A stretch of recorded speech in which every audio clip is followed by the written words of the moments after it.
上周两国广大发展中国家期待能共同协调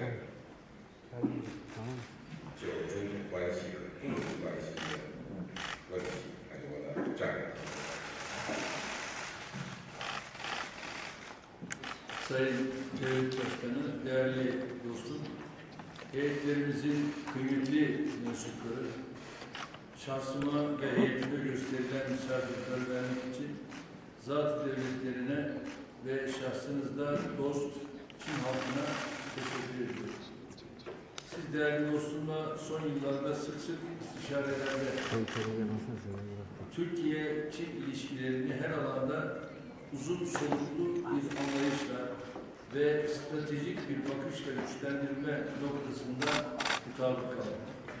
Binlerce yıllık ilişkilere sahip, İpek yoluyla birbirine bağlanan kadim medeniyetler üzerine kurulu Türkiye-Çin işbirliğinin güçlendirilmesi için potansiyelin büyük olduğuna inanıyorum.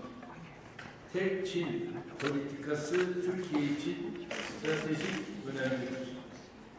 Çin'i ziyaretin bu defa küresel barış ve istikrara yönelik sınamaların arttığı bir dönemde gerçekleşiyor.